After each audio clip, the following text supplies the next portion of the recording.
You're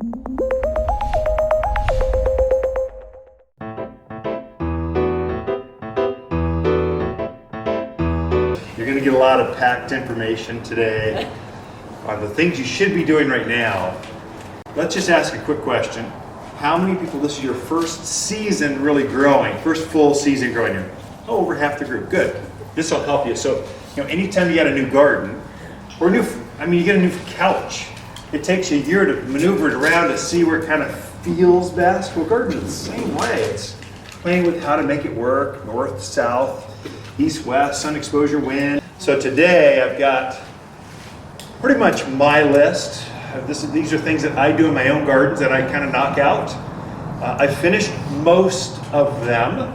I took advantage of that last storm we had last week. I went, oh, this is perfect. Oh, I'm going to take advantage of this. I'm one of those crazy neighbors that goes out and he's out there in the rain or snow gardening, doing stuff. Okay, that's me. I'm going to share you why I do that or what I do, that kind of stuff. We've got dogs where I want to be careful with my dogs in the backyard. If anything happens to them, there's a divorce.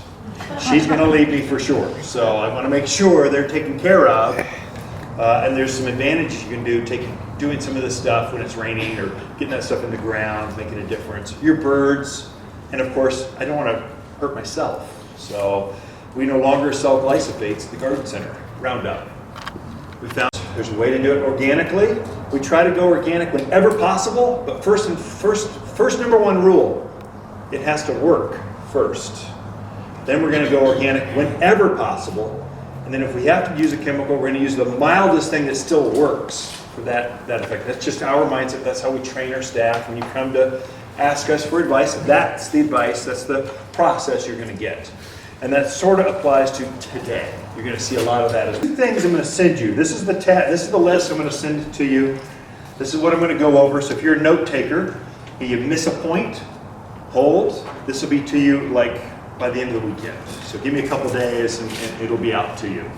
And then I wrote a book. It's called The Low Maintenance Landscape. It's for us. It's our altitude, Arizona. A lot of that and more is in that book. It's like 50, 60 pages. I'm going to send that to you as well, free of charge. So it had over 2,000 downloads last month. It's crazy. I should charge 99 cents for it or something, but I just want to get people smarter, gardening better for this because it's so different. And I'll share why it's so different than you. And I have my business card. On the back of the card is the water guide. We have to cover that because otherwise every other question is going to be, when do I turn my system on? How often should I water? When should I do this? I'm going to get it over with. So it's on the back of the card. And it's made to be in a format to tape inside your irrigation box if you have an irrigation box. You can sell, April. Oh yeah, that's when I turn it on. The growing season, April through October. It's right here. So it'll be a help. Plus, secretly, my nemesis in life is a great big orange box. The other nemesis is a great big blue box called Lucifer's Lows. These are my main competitors. I'd really like my logo in every irrigation box in Clay County. Truly. So it's made to help you with that. So I'll keep one so we can go over it, and then I'll pass half of them this way. I think there's enough. Half of them this way. Take them if that's of interest. Number one, pruning. You should be finishing your pruning ASAP. The season is about 3 weeks early. So you're seeing your roses already starting to elongate. I think it's okay. Generally we say wait till March. Well, first of all, tomorrow is March, so we're done. Generally wait to prune roses until March because we can have a last big cold hurrah. It's very possible in the month of March. You'll have some more snow in March. It's going to happen.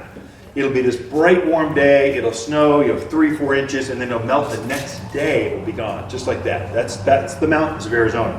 That's 40 degree temperature swings this week. It's huge from night to day, which is part of the reason we love living here. It's 4 seasons, but it's super mild 4 seasons.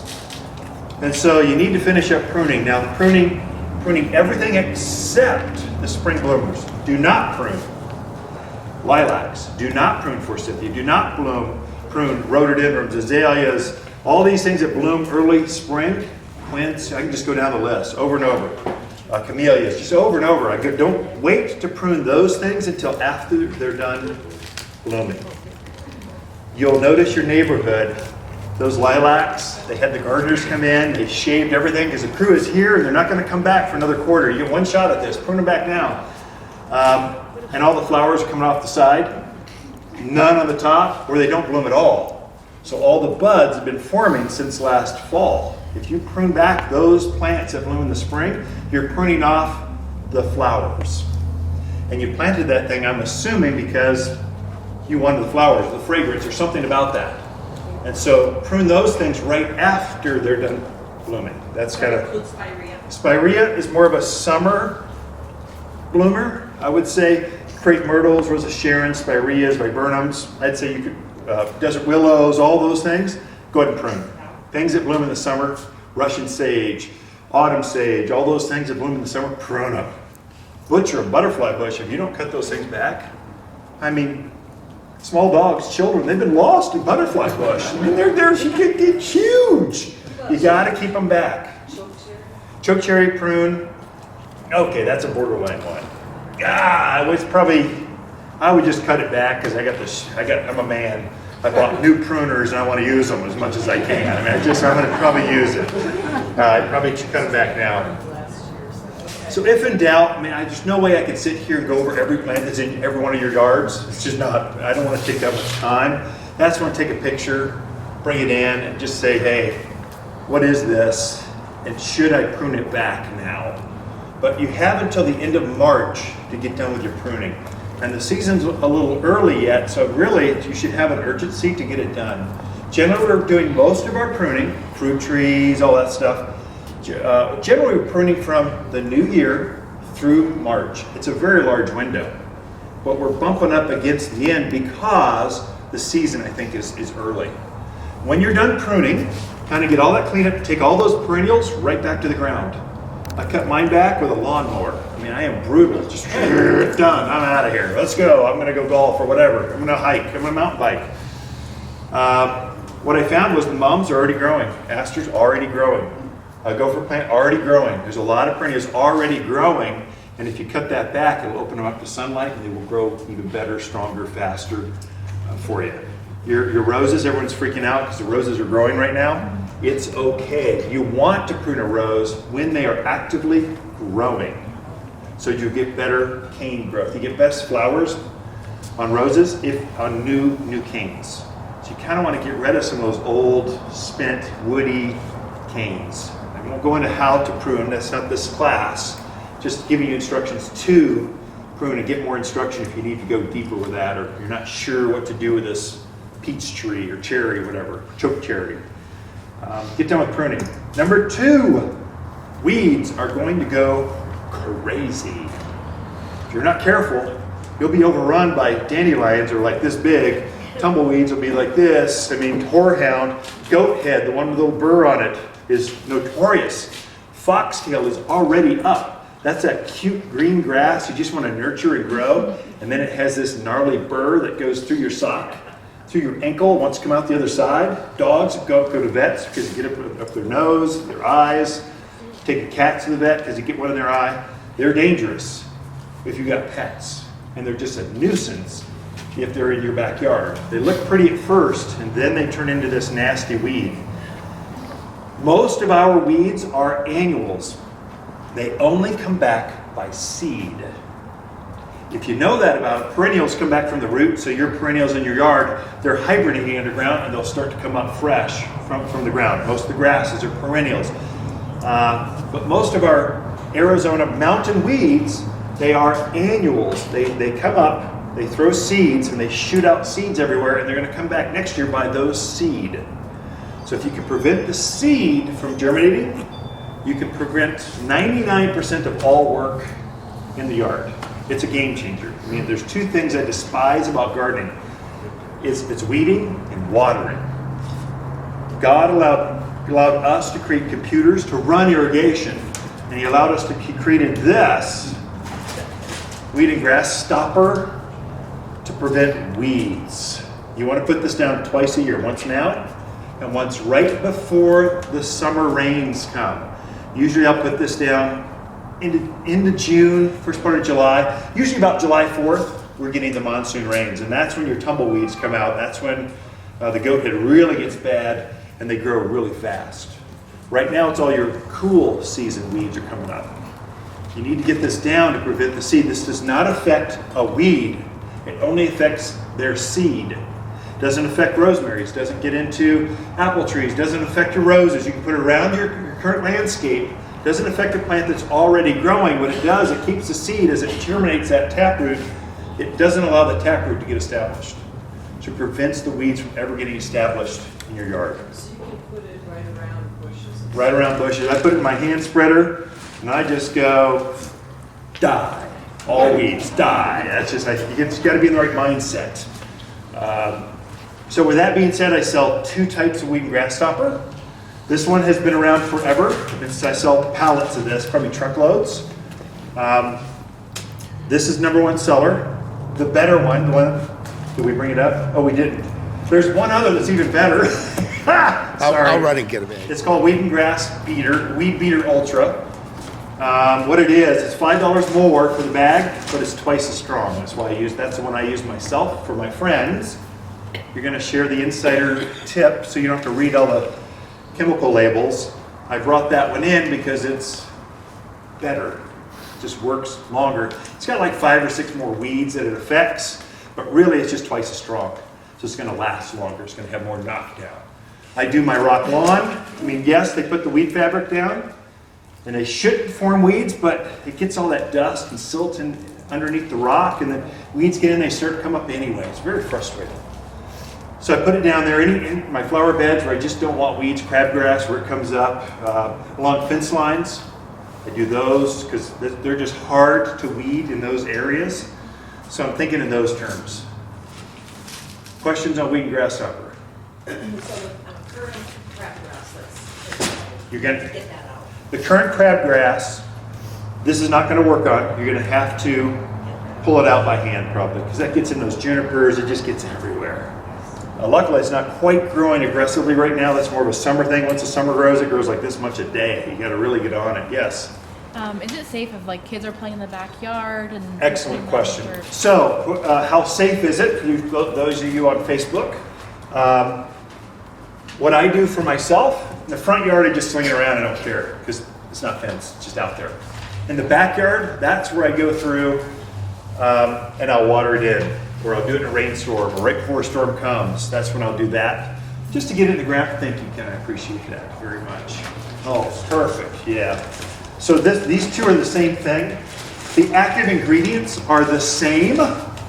This one is just twice as strong. It's only $5 more. So I just go with, for me, I put this down. I have a real estate, a lot of rentals myself. I use this on the rentals because you know your renters are not gonna take care of it like you would. So I just get rid of the weeds so it doesn't, the city's not gonna call me going, your weeds are too tall and your whatever. This keeps them down. We just use like 7 or 8 bags of this around the nursery in 2 acres. It's everywhere, just to keep them, they're in that storm, we just put it down. And what it does, it really comes in a little nodule. Once water hits it, it activates it, gets in the ground. So that's how it activates. You need water within 30 days to activate it. Okay, so just water by hose is fine. We'll get it down in the ground. Yeah. And that's good for vegetable gardens too. So vegetable gardens, one place to be careful with this. Wildflowers, beds. You know, you're starting by seed. You can work backwards on that one. So you put your seed down, put that over it, and nothing happens because it keeps all seed, not just weeds. It just keeps seed from germinating. So vegetable gardens, if I'm going to put carrots, radishes, things by seed, beans, peas, I wouldn't put it in those areas. And it's not organic, so I generally don't use that in my edible gardens. I'll just use it on the rock lawns, out there in the rose beds, places where I don't care as much, where it's organic. That's how I approach it for myself. I think you can read the label. It is rated for that, but just me, I try to keep things organic whenever possible, especially when I'm eating herbs, veggies, that kind of stuff. Okay? Number 3, watch for aphids. They're going to come out. They're already out. And the sign will be, they'll be after your aspens, apples, fruit trees. They love pine trees, especially ponderosa pines. You'll park in a parking lot. You come out and there's this glistening little spots all over the hood. That is honeydew, is what the term is. It's really aphid poo. It's the same thing. So they're piercing the top of the tree, sucking the sap out, and then they excrement is sap. They come out in the month of March. Just put it on your radar. I don't want you to have it, but you need to be aware of things to watch for. And they are so prevalent here because of the pine forest. That's their natural food. There's lots of them. And so you'll find they'll just naturally migrate over to your roses and other, mainly softer wooded kind of stuff. So just watch for that. You'll see the ground will look wet, or the branches will have this glossy seed. That's when you know that's an aphid. Even if you can't see them, it's aphids. So if you bring a picture in, I go, oh, the leaves are glossy, it's aphids. Well, how do you know? It's because I've seen it like 1,000 times. I just know. Trust me, use this. If you see that, what I use this time of year is all-season oil. This is the least expensive, safest organic spray you can use. You can only use it when the weather's cool. It's like an oil. And so what it does, it coats the body of the aphid, and then they suffocate, basically. That's what happens. When I'm done pruning, I will actually power up a hose and sprayer, and I do the entire yard with this stuff. It kills eggs laid last fall. Bugs were laying eggs. There's some bugs already wintering over in the bark areas, down in the trunk. I was just pruning back a very large shrub rose and pulling the litter out of the bottom where all the canes are coming up. Found a colony of aphids there. Like the ground was moving. It was freakish. It was like things horror movies are made of. It was that, just moving around, waiting for them to come up and get back on the roses. So I pulled the leaf litter out. I just took this and went, shit, and we're done with that problem. So fruit trees, very, very important. I would say certain plants, kind of watch this. All-purpose, you want to picture that? Selfie time. Yeah, maybe I should tell folks on Facebook. You folks, there you go. It's all. Just go the thing Ken said to spray with aphids with. We all know, but that's what I'll finish pruning. I do everything, but really watch for aphids. You can spray this up until about the end of April, and then you're gonna have to shift because it'll start. It's too heavy. It'll burn the plants, the new growth. So kind of be careful with that. Yes. What about my blooming apricot? Apricots, all fruit trees. It's really made for fruit trees. Really important if you got apples and pears because you'll get codling moths in there. So at least you'll start the season out clean. They can always fly in at you afterwards, but at least we start ground zero, we're clean. Then you want to monitor. So keep an eye out for aphids and then spray that if you need to. Do you spray it on all the branches and leaves or the whole tree? Good question. So how much of the plant do I spray? That's the reason I use a hose-in sprayer, not a pump-up sprayer. I think it's 2 ounces to a gallon of water. So it makes like 16 gallons or more. Read the label, but it makes a lot. I like a hose-in sprayer because with this stuff, it's about quantity, not quality. You want to just hose down till things are dripping wet, coming down. I try to focus on the main crutches of plants because that's where a lot of eggs are laid at the base. That's where a lot of eggs are laid of insects from last year. Try to focus on those. I do the best I can. I'll try to hit it from a couple angles. I mean, a big tree, it's just hard to get the whole thing, but get as best you can. Get a good sprayer. I could easily hit the top of this greenhouse. It'll go up 20 feet pretty easily. It depends on your house pressure. Okay, yeah. What about neem oil? Neem oil's good. Yep. So neem, I've got neem oil. So love organic gardeners, love it. It's a little bit more expensive. It works just as well. But I find the heavier oil, the horticultural oil, works a little better early in the season. This is my go-to when I start the growing season in the vegetable garden. I always have this on the shelf. It's called Triple Action. It's a neem oil variation. Comes in ready to use, concentrates, that kind of stuff. But I always have this on the shelf so I can take out aphids. Thrip are coming, that kind of stuff, especially on broccoli. There's certain, they like edibles. So you don't want to spray chemicals on the radishes you're about to harvest. You spray this up to the day of harvest, okay, without poisoning yourself. Okay, so Fertilize, fertilize, fertilize. I can't emphasize fertilize. This is going to be hard for you Midwest folks, okay? You're not used to fertilizing. You don't realize, you're used to topsoil. We don't have soil. We have a little bit of soil that was there in your yard. It was just millimeters thick. It got scraped off and moved to the side. Put your footers down, your driveways, your patios. So some of you, especially out in the valley areas and these big tract areas, you literally have dead soil. There's nothing, you won't find one worm. There's nothing living in that soil. You're going to have to compensate for that. And the way to do that is to add some organics, some manures, mulches when you plant, raised beds, containers, just abandon the soil, go with bring in your own. Those are all techniques for another class. And you will find that you need to fertilize far more often. There is no naturally occurring food in your soil as soon as you scrape off that topsoil. The food comes from topsoil and leaf litter. That's where foods come from for plants. You'll find you're probably going to have to fertilize at least 3 times a year. If you're thinking holidays, I like March, but sometimes Easter comes in March, sometimes it comes in April, it just floats back and forth. But generally, if you're thinking holidays, you're going to fertilize Easter, 4th of July, and the most important feeding of the entire year is Halloween, fall feeding. If that helps you. But just think March, July, because the monsoon rains are coming, you could really get a lot of nice new growth. That's when your summer plants really start to bloom. You get another set of flowers on your roses.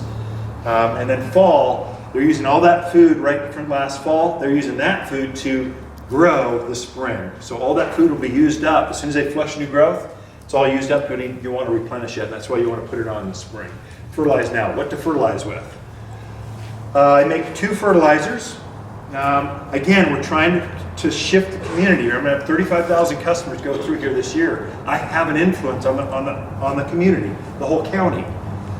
And I wanted to get the county away from synthetic fertilizers, chemical fertilizers. So we used to be the largest ortho dealer in the state. We used to be the largest fertilizer dealer in the state. We have influence. And so we decided to go organic for 2 reasons. One, we're all drinking groundwater.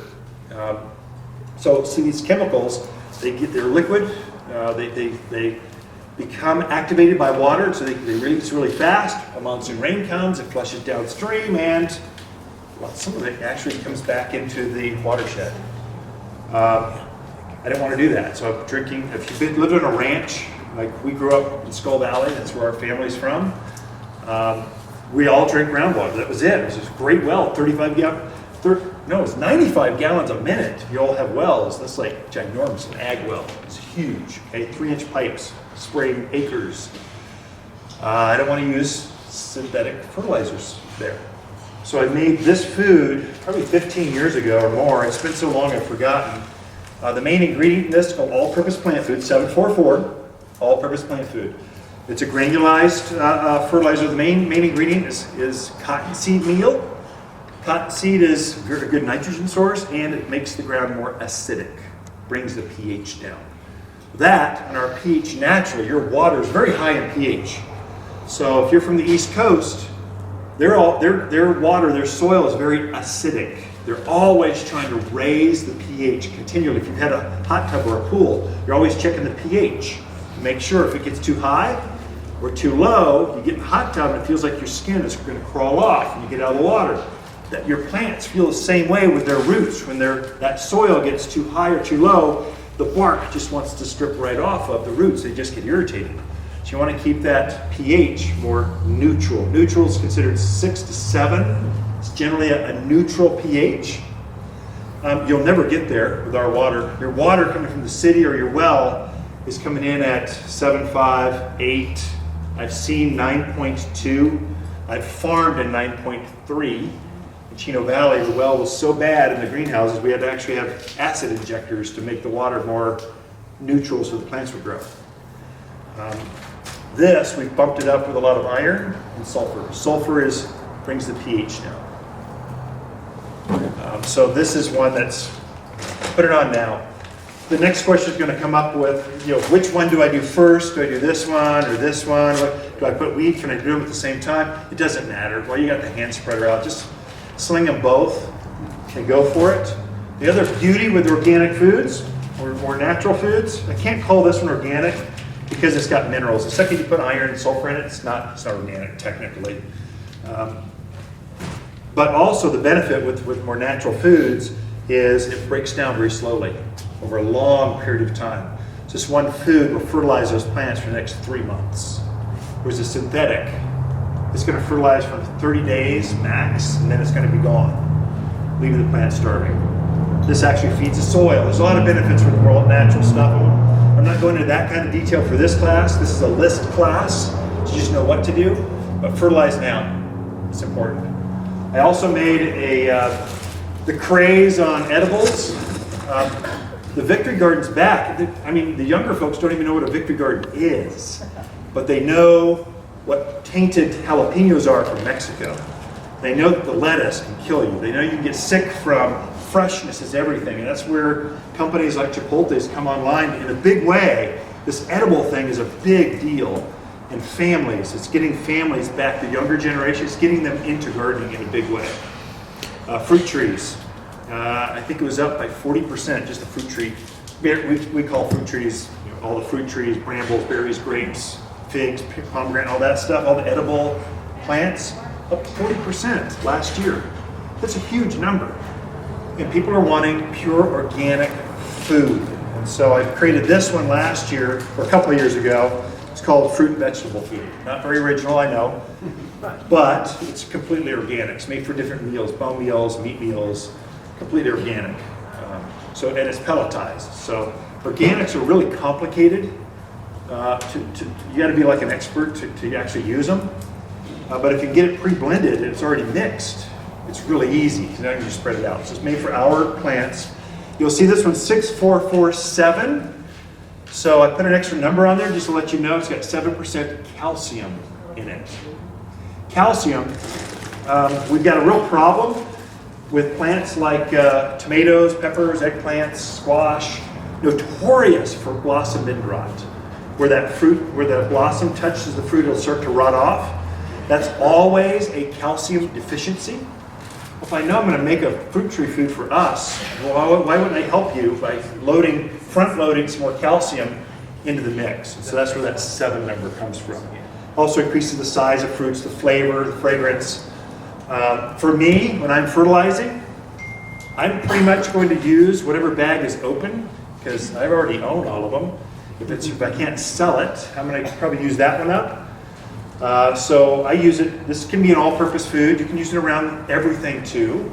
But generally speaking, the evergreens and stuff, your lilacs, roses, I'll use the all-purpose food because cottonseed meal, if you're a rosarian, before you enter your rose into the fair, you always load it up with cottonseed meal so that makes the fragrance and the color come out. Cottonseed meals, plants love cottonseed meal. So I'll just use this with evergreens because it's got the sulfur. There's so much sulfur added to it, makes it more acidic. Evergreens love acidity. And so this is a little bit better. If you got your choice, use this one on everything and this one on the edible stuff. You get a bag of this and a bag of that and away you go. You got some left over, use the other one up on the others. It just doesn't matter. Make sense? I love the gal. I love questions. Okay, there we go. Yeah. This might sound like a stupid question, but the difference between plant food and fertilizer, I guess. Good. Yeah, that's actually good. Plant food and fertilizer. Yeah. And what's the difference between fertilizer and manure? Those are all like interchangeable. It depends on your age, generation. Okay. So the old guys coming in, they go, I want some fertilizer. They're meaning manure. So that's okay. Manure is organic. We have deodorized manures. We call it barnyard manure. You can actually put your hands in it and let the stuff go, and your hands are not going to be poopy or gooey or gross. That's just disgusting. I'm putting 99-cent bags of cow poop in the back of Mercedes-Benz, and I'm going, that is wrong. There's something wrong about that. So I made a deodorized fertilizer. Now what's the difference between a plant food and a fertilizer? They are the same. Generally, a fertilizer is a chemical. It's a petroleum-based chemical for fertilizing. And then plant foods are generally going to be more organic. So that's rough. That's not exact. Don't quote me on that. Just stop that research right now. You should be looking at this video. So anyway, so that's generally the definition. Was there something else on this? I'm gonna put this on the ground and call it all good. Just leave that there for now. What's our next thing? How are we doing on time? Good. My brain's floating to Austin right now. Thank you. I will top dress my flower beds, veggies, roses. I'll top dress with shredded cedar bark or some organic. If you're a composter, compost. Right now, this is the time of year to put your 2-inch layer generally of compost on top of those raised beds. Around, I'll have it neatly around trees, shrubs, that kind of thing. Instead of having rock right next to the trunk, that doesn't look natural to begin with.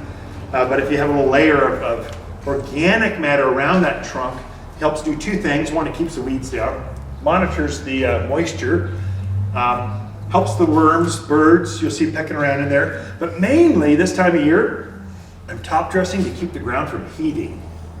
That warm day, cool night, you're seeing the ground get fluffy right now. That is really, really hard on roots.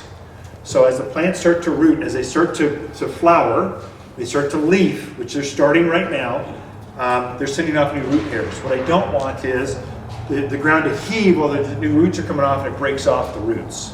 So I'm putting that 2-inch layer around my core stuff to keep the ground from heaving. Plus it helps, you get other benefits as well. In the month of March, you'll see the ground gets really fluffy, and that is not a good thing. That's a bad thing in your gardens, okay? Go ahead, you can go ahead and get your flower beds, veggie beds. You can get all that soil ready. In fact, I did mine 2 months ago. Putting manure, fertilizers. I'm starting to plant right now. The cool season stuff, pansies, lettuce, kale. We love kale, Swiss chard, all those cool season edibles. They'll take the cold, they'll take a snow, they'll take all that. In fact, the flavor's better in this weather when it's bright days, real cold nights. Okay. All right. All-purpose plant food. If you're doing well, I should cover lawn. I can't say the class is here. The class is online too. So for anyone that's doing lawns, now's the time. If you're thinking about adding a little patch for Fifi in the back, you want to extend, kids couldn't quite play soccer well enough, you're playing ball, you can now, the month of March is the best time to start a new lawn, either by seed or by sod. You got so much time right now. I'd say seed is so affordable. You put it out there and overseed or extend or start. If you're thinking about a new lawn, now is the time. Your peak, just perfect time. You go to page 2. Again, you'll get this list, so don't worry. Vegetables. How many vegetable growers do we have? Very good. Over half the group. Very good. I'm a flower grower, but I also throw veggies in because veggies. I put veggies and flowers in the same beds just because vegetables are ugly. Flowers are pretty. You blend them together, you can have both. So I do both. Some tricks that I do. I actually have raised beds and container gardens. So my pots, we have over 50 pots, great big pots. We've been collecting them for decades. 1 year I'll plant my tomatoes, peppers, squash, things in containers. The next year they go to raised beds. I just flip them off like that. And then I'll put my flowers in the other. This year they're going to the raised beds. So what I've done is my flower pots, I'll actually take out a portion, the top layer of soil, and I want to add some fresh potting soil to that. You don't want to garden year after year in the same soil in a container. The soil gets used up. So what I'll do is I'll try to take out a portion for my small pots. Anything smaller than this, the whole thing goes out fresh soil because it's not very much soil. For big pots, that's like 3 bags of soil per pot. I got 50 of them. I don't lift that much. So I'll just take out that top layer where I see the roots growing. I'll try to pull out that until I don't see any more roots growing. Then I'll go, okay, that's enough. I put fresh potting soil in there. That old used stuff, I'll put that in my raised beds. Now I need filler anyway. For some reason, the raised beds, the soil disappears faster than my containers. So I just use that over a big raised bed. That equates to about that much soil. I just spread it out. It's not that much. Okay, this is just what I do. My name's Ken. We're just friends. We're neighbors talking over the fence. This is working for me. I think it's going to help you make less mistakes as well. Okay. Then on my raised beds, I'm going to add usually whatever broken bag I have out there. I try to go manure if I can for flower or vegetable beds. It's a good nitrogen source. But if not, I'll go compost. I do a lot of compost myself. I have a composter, and then I make my own compost. So I'll try to put about a 2-inch layer over that whole thing, and then I'll add fertilizer to that, and I'll add one other thing, calcium nitrate, especially my vegetable beds. So I'll use the fruit tree food, fruit vegetable food. I'll put this on, and then I'll put that 2-inch layer of organic with the foods, and I'll shovel it to 1 shovel's depth. I'm just trying to blend that into the top layer. And then I'll start plugging plants. One thing to watch here, because we are in horse country, what you'll find is you have unlimited access to horse manure. I mean, the second you buy a horse, you start buying bales of alfalfa and straw, and then you go out in the front yard, and you have a sign in your hand, you go, free manure. That's just kind of what happens. You have an unlimited source of manures. Be careful if you're new to horse manure. You don't want to inject fresh this year's horse manure into your gardens. You're doomed if you do that. Horses don't digest anything, so whatever goes in, it comes back out, and you'll get all this seed coming up that you don't want. It'll just be a weeding nightmare. Plus, if it's in a big pile, there's this certain beetle that has this larva stage as a grub. It looks like an alien life form. It's about 3-4 inches long. It looks like it wants to suck on your jugular vein and take you down. You don't want to inject those things. They like horse manure piles. So you don't want to take this and I got free manure, put it in, and just injected like ginormous grubs into your garden that are hard to deal with, and they eat the roots off of your plants. So you got to be a little careful. You kind of want to age horse manure for about a year, and then put it into your garden. So get it, put it in a pile, and age it there, and then go use it. It'll be like gold next year. Don't use fresh. Just be aware. Okay. I've seen too many customers make that mistake. Companion plants for the month of March is a creeping rosemary. Rosemary does exceptionally well in the mountains as long as you plant the right varieties. So there's some hardier varieties and there's some tropical varieties. This one happens to be a prostrate or creeping variety. It gets about this tall and it starts running this way. But it's famous for these blue flowers. Can you see it starting? It just started. There's no holding these things back. Can you see that blue flower? It'll actually load up. It's actually a pollinator plant.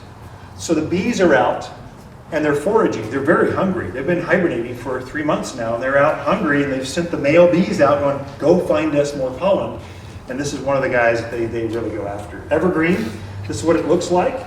Does great in rock gardens, takes full sun. Animals do not eat this. Javelina, deer, antelope. I mean, things leave this alone. Every yard should have at least one. Looks great in the ground. Looks great in a container. And it is actually edible. You'll actually smell that rosemary fragrance. That's one of the companions for the month of March. How about sun? Full sun. How about wind? They get really big though. Creeping rosemary. Well, there's 2 types. There's rosemary shrubs, Tuscan rosemaries. There's several. Roman. They do get large. You'll see in Phoenix they get really large. Here, what you'll find, just kind of a side note, anytime you're reading that national tag on the plants, or you're used to growing this plant, let's say in Minnesota or Georgia or Connecticut, wherever, there it will actually grow up to the size the tag says. Here, the plant is going to grow about 20-25% smaller than what the tag actually says. That's because of the altitude, that's because of the aridness, and the intensity of the sun.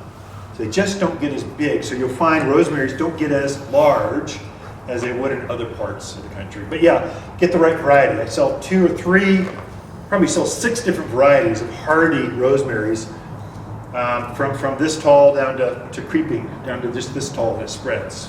Okay? They're all edible.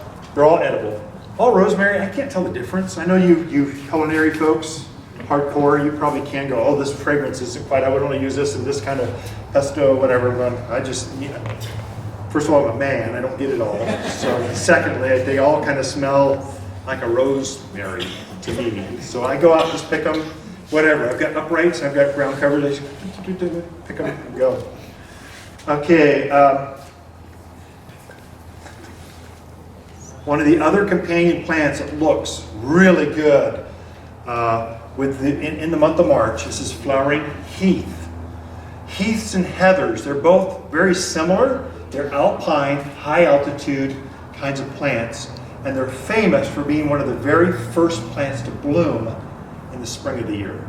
This has been in bloom for about a couple of weeks. It's heavily budded. In fact, it's kind of not quite all the way in bloom yet. It'll start to open up even more. The buds actually form on this last fall. They hold those buds right through the winter. Then they erupt in this color of whites, pinks, and reds in the spring of the year. It is a perennial. It's an evergreen perennial. In fact, when you look at this, when it's done blooming, you'll see this foliage is green. It just looks like this fern kind of plant throughout the year. So it's a pretty plant. I've grown this in Prescott Valley, just in a pot right out there on the patio, blistering hot. I've grown it in Skull Valley at 4,000 foot level. Right there where javelina roam by, elk didn't bother this. We had mule deers galore. We had everything out there. We're right on Kirkland Creek. Where this plant, they never bothered this. And it's also a good pollinator. So March is when the bees are out. Again, hummingbirds are starting, the males have started to come up. They're desperate looking for things to forage for. This is one of those things that they really, really like. It's a great little perennial plant that grows about knee high or so and has this beautiful ball shape to it. Very, very pretty perennial for the mountains of Arizona. You'll only find this really in the month of March. Those folks that come in to shop for perennials in May, these will all be sold out. Very limited crop. And then it'll be gone. There's no more until the following year. Sun's okay on that? Sun is okay on this, yep. Sun's good. I find it blooms a little bit longer when I give it a little bit of shade, east coast, or east side or so. But it'll grow right out in full sun.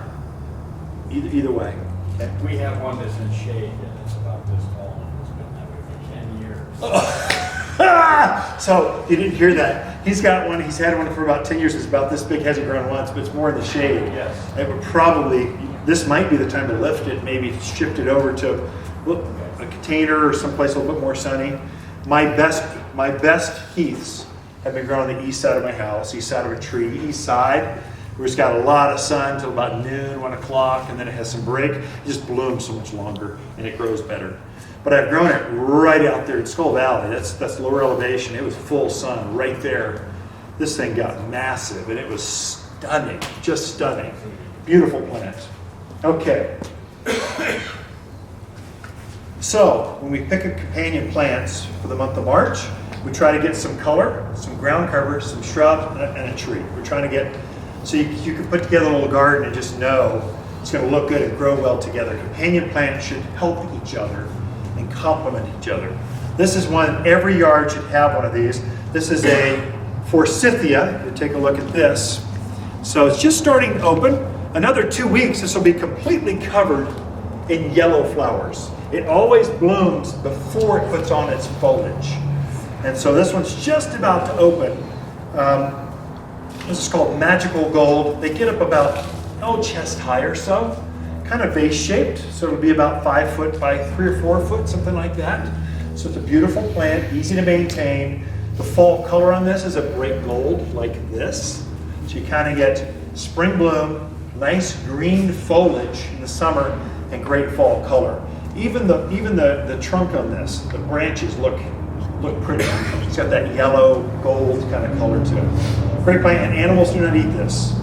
Deer can be right out there next to the forest. But other mammals, those doggone mammals, eat everything, so they won't eat this one. Okay. All right. Last is we're famous for some really drought-hardy plants. This is red bud. Puts on a pretty heart-shaped leaf to it like this. But in another by the end of March, this thing will all be covered in pink flowers. So you're seeing the buds right now starting to form. Those are the flower buds. It always blooms. The entire canopy will be nothing but flowers, pink flowers, very bright pink flowers. And then it will put on that heart-shaped leaf that's rather thick. It takes the wind, it takes the sun, it naturalizes. There is a wild variety that grows here called Western red bud. It's kind of a shrub form. Most folks seem to prefer the tree form, so they call it Eastern Redbud, Avondale, Oklahoma. There's quite a few varieties of redbuds. They're all basically the same. The flower color will change a little bit, variations of pink, but they're all pretty much the same kind of leaf, same shape. Gets up to about mid-teens, 15 feet, kind of ball-shaped like this, covered in pretty flowers. If you're going to kill this plant, it will be from overwatering. It is a truly drought-hardy plant. So you want low maintenance. I never want to really prune it. So to plant it, I want it to look pretty every March. This is your tree. If you want a shade tree, something larger to give you some respite in the summer, this is not your tree. It's too small. So you want something bigger. Crab apples, Bradford pears, a lot of others. So redbud. Did I get them all? I think that's all I had for, oh, pansies. Got to cover that. This is the best bloomer for the month of March, bar none. Pansies. These are mammoth pansies. It's a larger, pansies have different size flowers. This happens to be a variety that's got the largest size flowers. They're related to violas, or your grandparents called them Johnny jump-ups. So they're all the same family of plants. They start to bloom now, and they keep blooming right until the heat of summer, and then finally they collapse, kind of go, you should plant geraniums or petunias or zinnias or something else. It's just too hot. Unless you give it some shade, and then it will keep on going. So it comes in a variety of colors, but this one would love the snow. It loves the cold. It loves this bright days, cold nights. It just loves everything about March. It gives you some color. Some of your gardens are rather boring right now. They're old, tired, they just need some pansies. That's kind of how it comes down to it. Okay. Can I ask you a question? Yeah. I read somewhere in this area that there's little 6-pack pansies, for instance. Just don't try this. Okay, so that's good. No, that's good. So she's doing her homework. And so what you'll find is I've got 3 different sizes. Next Wednesday, I think we'll finally harvest our gallon-sized pansies. Gallon is, this is a gallon size here. Okay, 1 gallon. Then you got 4-inch, looks like this. That's a 4-inch size, root ball size, and they have 6-packs, 6 cells. And then they got something really awkward, pony pack, which is like 4 tiny little scrawny seedlings, basically. She's asking, she read somewhere that 6-packs don't transplant as easily, or they're harder to care for. Here's the insider tip. I can't help but pick these. I don't know, there's something about, there's a sickness. They should make a medication for just cleaning the plants. Some of you gardeners know what I'm talking about, right?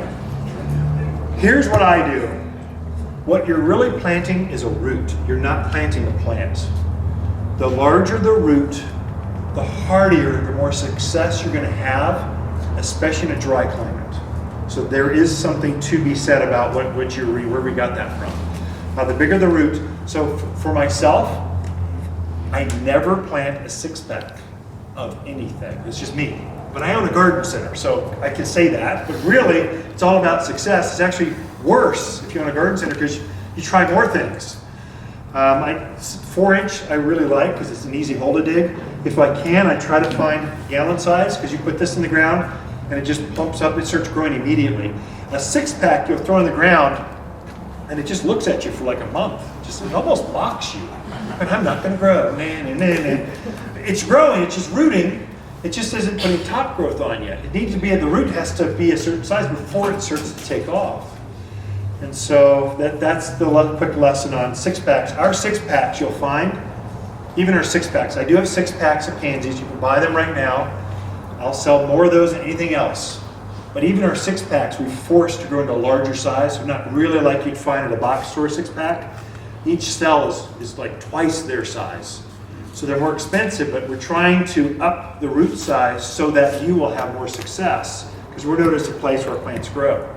As soon as we fail on that, there's no reason for Waters Garden Center to exist. Our plants grow. So we want to make sure we're trying to help you grow better. Okay.